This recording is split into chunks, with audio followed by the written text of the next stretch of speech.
only 2 residences remain at Ebenezer Row, Capitol Hill's premier new construction condominiums.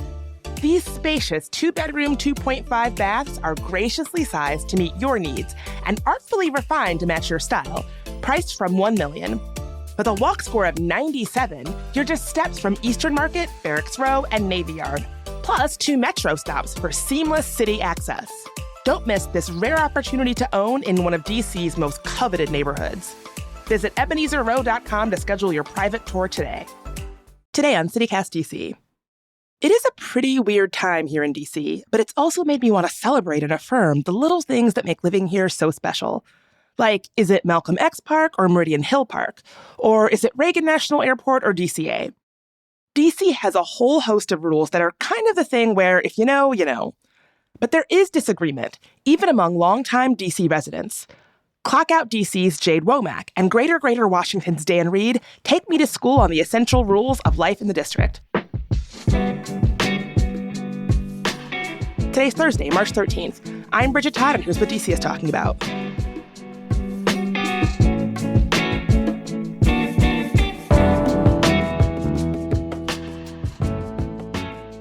Jade, Dan, thank you so much for being here. Hey. Thank you for having us.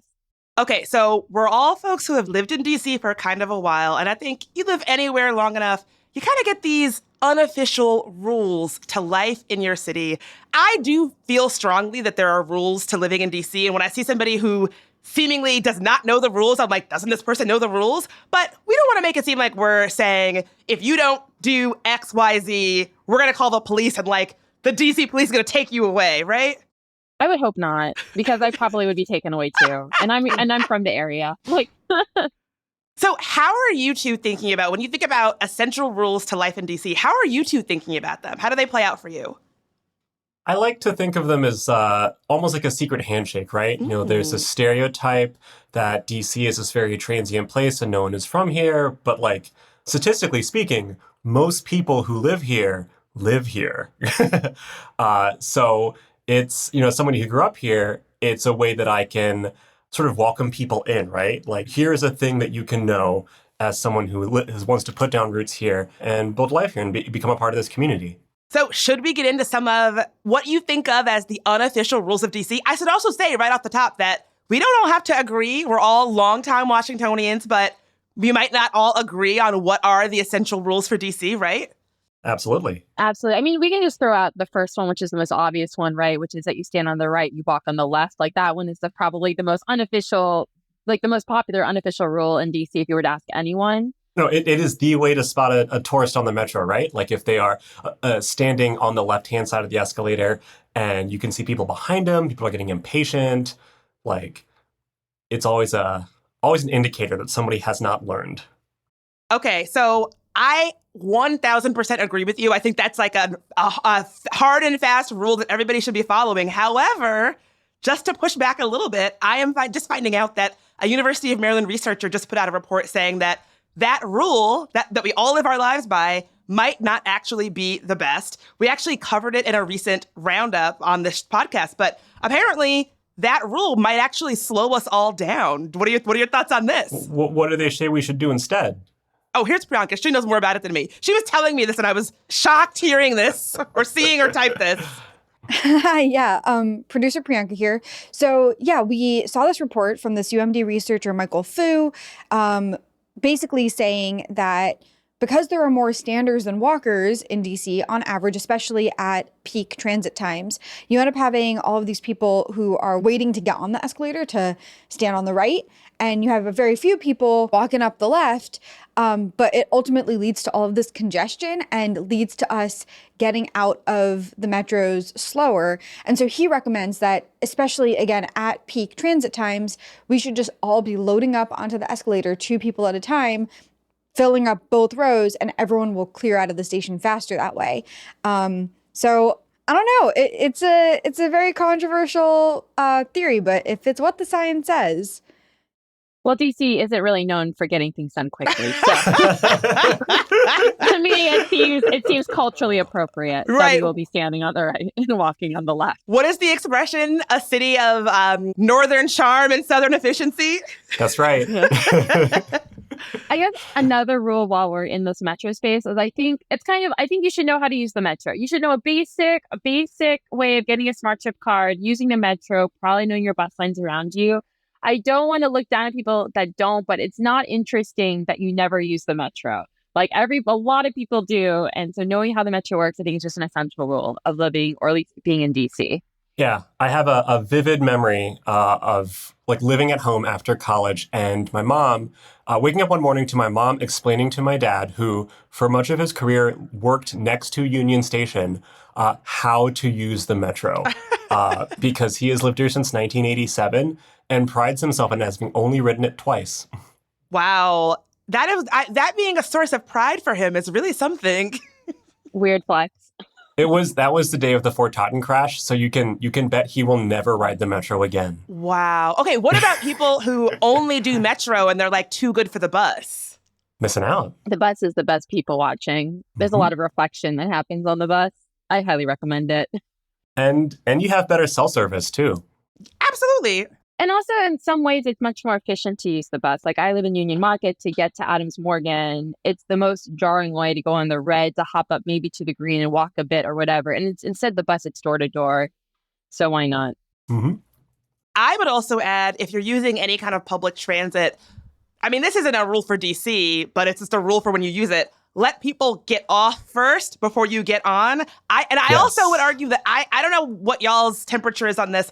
I feel like we've had a little bit of a breakdown on metro rules recently. Like, in the era after we were all in our houses because of COVID, I feel like people have kind of like could use a little bit of a refresher on the rules of public transit and how you're supposed to behave, how you're supposed to act. Yeah, people have to learn how to live in a society again. We've gone a little feral at home. Once you're on a crowded metro or a crowded bus, do you have any rules for how people should be taking up space on those public transits? I don't know if this is a DC rule per se, but like priority seating for people that are clearly need seats. And like when you're about to go to a major hub like Metro Center or Gallery Place, Shanghai, La Font, like if you're staying, move on in. If you're just standing by the doorway, it's not going to help anybody. Just like, I feel like those are some basic ones, but I feel like they would apply too if you were in New York City or Chicago. So I don't know if it's a DC hard rule, but maybe for a lot of people moving to the city who've never experienced a metro system, these are rules to adapt to. Oh, totally. And if you have a bag with you, like your backpack, put it on your lap. Don't put it on the seat next to you. If somebody wants to sit next to you, like move your stuff. Yes, I can't tell you how many times. This is like a specific gripe to me. When you're on like a shuttle, when you're taking a flight, and there's not a lot of room and everybody's cramming in, and you can just tell people who have never lived in urban environments because they've got their backpack on, their purse in the seat. They're trying to be noble by not taking the seat that's next to them. So it's just an empty seat, plus their body is taking up space. I will just see the entire ride while I'm watching people do a bad job of taking up space in a shared resource. Yeah, well, not to pivot, but I think, Dan, you were mentioning something about your dad only using the metro twice. I would also say this applies to museums. I feel like if you're one unofficial in DC is that you gotta like museums. Not going to the Smithsonian, again, does not make you interesting. I don't know. I think that's the one thing that I've interacted with people who just don't go to museums. They don't go to any festival or culture, and that is just shocking to me. But maybe, I don't know if that's a rule per se, but... Oh, totally. I took it for granted living here growing up that like museums are free. And when I moved to Philadelphia and I was like, you have to pay for the museum, I was shocked. Because, ideally you sort of fall in that habit, like this is this amazing free cultural amenity that you can just go to. You shouldn't waste it. And I think it's something uniquely DC because whenever I tell people that the museums are free, they are shocked. And so that is something that I feel like is a unique to DC experience of the museums being this amazing cultural resource that is also free.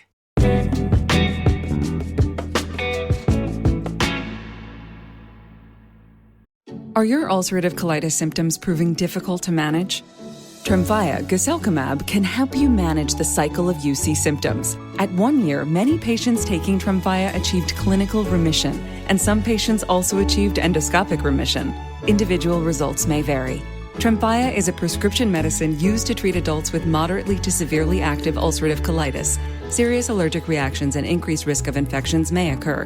Before treatment, your doctor should check you for infections and TB. Tell your doctor if you have an infection, flu-like symptoms, or if you need a vaccine. Ask your doctor if Tremfya can help you manage the cycle of UC symptoms. Call 1-800-526-7736 to learn more or visit tremfyaradio.com. This episode is brought to you by Prime Video. In the small town of Holland, Michigan, nothing is ever what it seems. Behind the tulip festivals and pretty houses lay dark secrets that threaten to tear a marriage apart. Nicole Kidman stars in this darkly twisted thriller about a wife and mother whose quest to uncover her husband's secrets may get her more than she bargained for. Holland, streaming on Prime Video March 27th. So speaking of free, I think people think of DC as being pretty expensive, and they're not wrong, but we actually do have like low cost resources, happy hours, museum events, cultural events. Are there any unofficial rules to DC life that pertain to how to get a better deal, how to have a good night out on the cheap, what folks should know about that? I think one of the benefits of living in a place with a lot of political stuff and political events is there's always some think tank talk or random organization happy hour that will have an open bar or something like that. And if you can schmooze your way in or scav off of your friend who is going, do it. It's a great way to have free food and meet new people.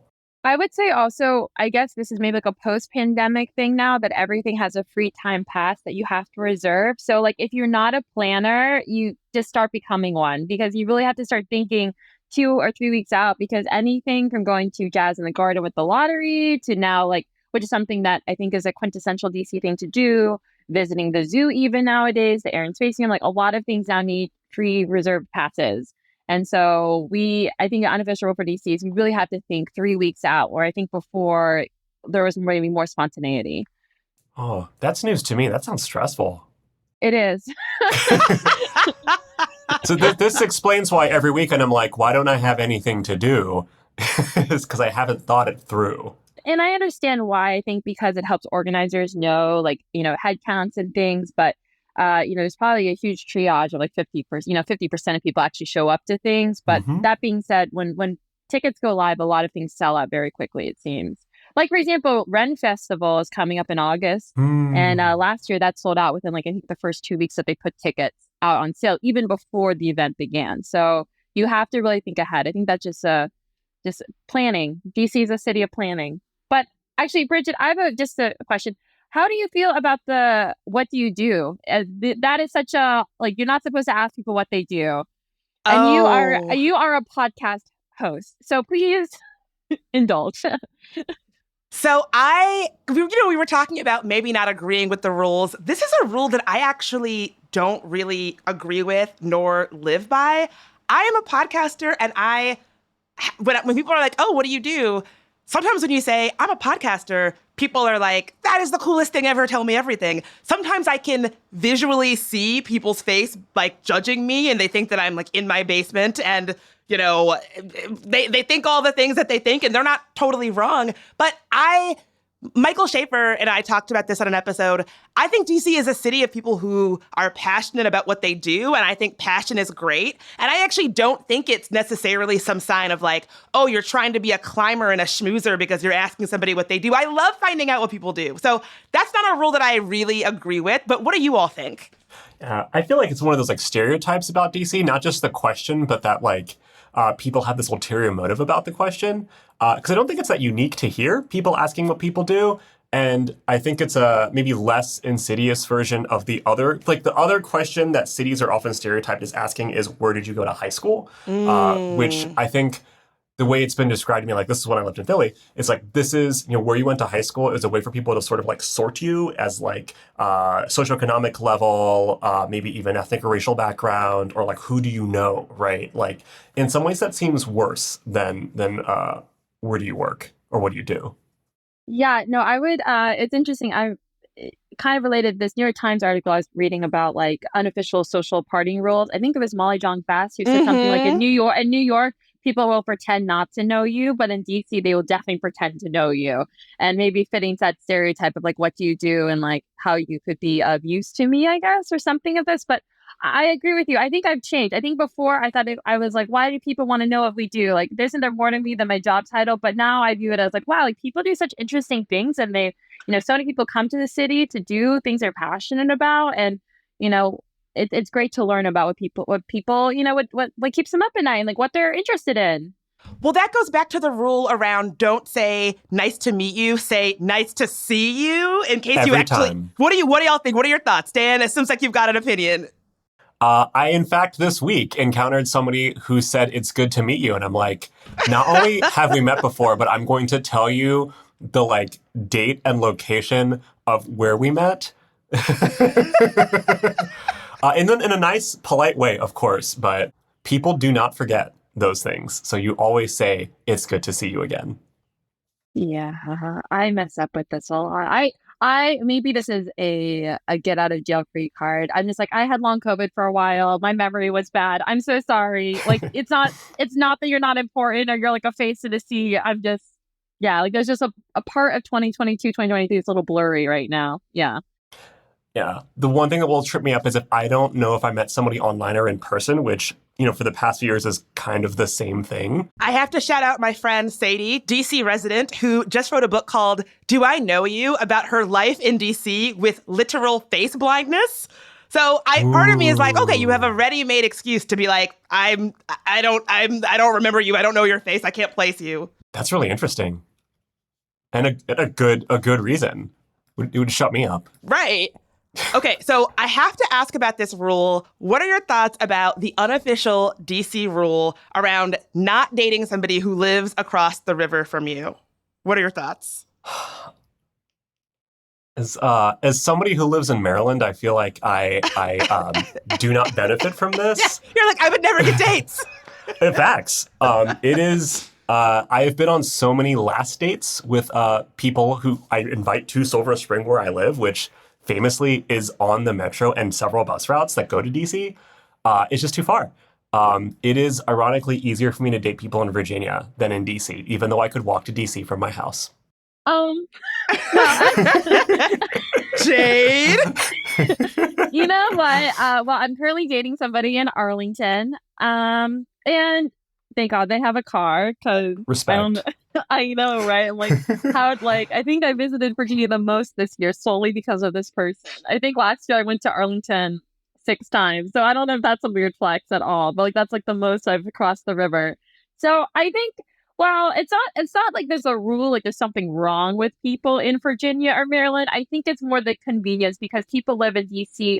They probably have made modifications to their lifestyle, whether it's not having a car or living in neighborhoods where they can walk to the supermarket, where they can do stuff. So the idea of dating somebody far away, it's just probably not fit into their current, I don't know, use the word routine, but I have a dog, for example. So I'm thinking as somebody without a car, if I go there, what are the trade-offs of how much time to travel there, coming back, and to do it in a way that doesn't break the bank because dating is already very expensive.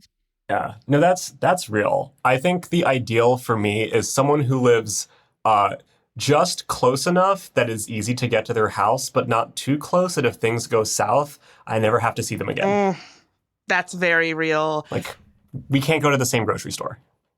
Dan, I have to tell you, I used to live in Tacoma Park, and when I lived there, I was always complaining. I'd be like, people say they don't want to come here. It's just a mile from the city, people. Georgia Avenue's right there. It's not that far. And then when I moved into the district, you better believe I never went to Tacoma Park again. So it's funny, when you live there, how you're so indignant about it, but then when you're not there, you're like, I probably wouldn't make that trek.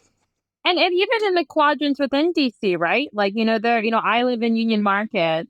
Luckily it's on the red line, so I can go visit my friends in Northwest. But to get some of my friends in Northwest to come over to sunny, friendly Northeast, it's also a struggle too. So yeah, I would totally date someone who lives in Union Market on the red line. The Hill, even though it's not that much farther away, I don't want to switch trains. Well, that's actually another good rule. Know your quadrants. Don't wind up in Northeast when you're supposed to be in Northwest. I would say just knowing DC history too. If you're going to move here, please know a little bit about the adopted city that you're in. I think a lot of people here that come to DC, they have lots of opinions and lots of viewpoints about how they want to solve so many of the national challenges. But when it comes to local politics, such as what should be the education budget, or how do we feel about the mayor's budget on X, or like, should we be prioritizing bike lanes or whatever? People really are not as informed or curious to be informed in their adopted city. And so I would just say maybe a rule is like, if you're moving to DC, please take a little bit of time, whether it's listening to CityCast. Oh, nice plug. Yeah, there we go. There, of course. Or just, following up a Washington City paper. There's such great local journalists doing great stuff. Yeah, I definitely second that. It is amazing the amount of brain power that we have in this region devoted to solving the world's problems.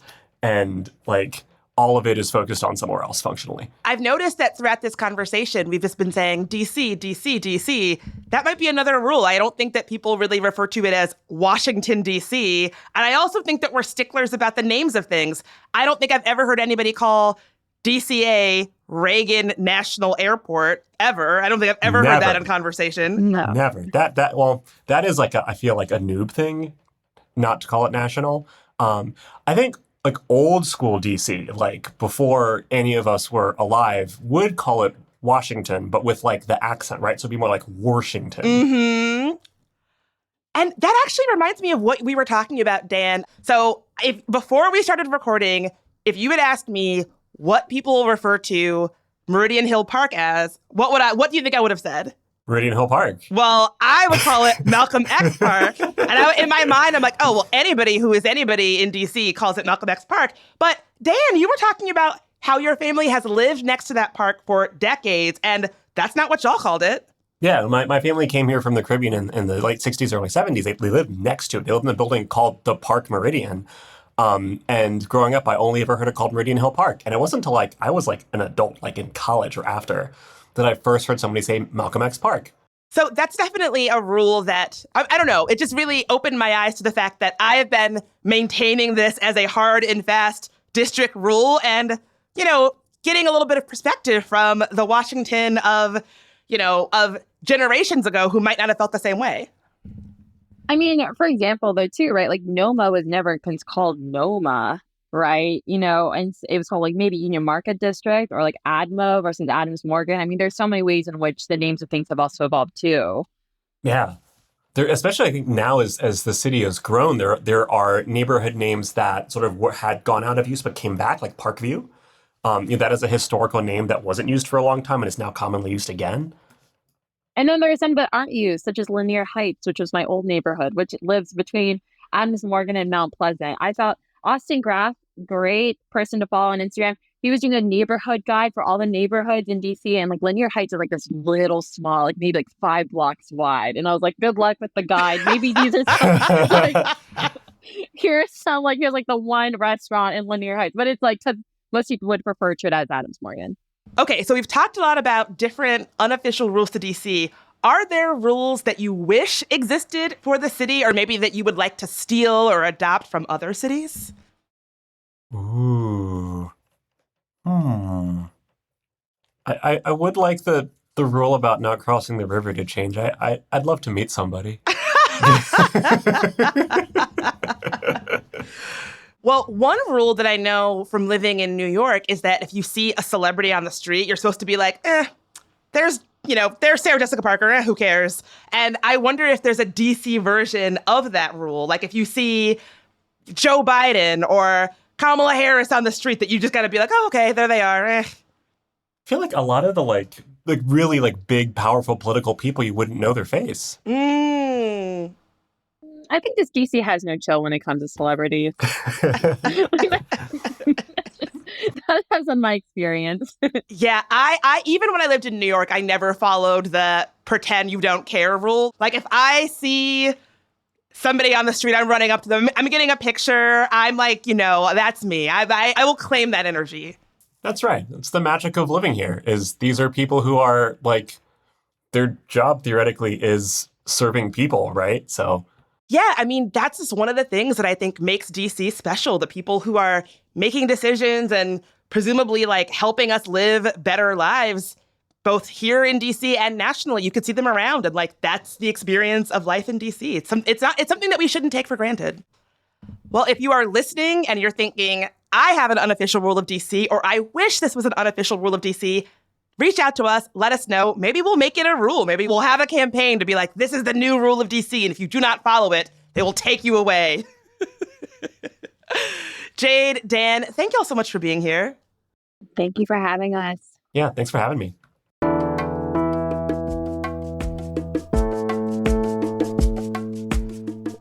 That's all for today here on CityCast DC. If you enjoyed the show, share it with your friend who maybe needs a crash course on the rules of DC. We'll be back tomorrow morning with even more news from around the city. Talk to you then.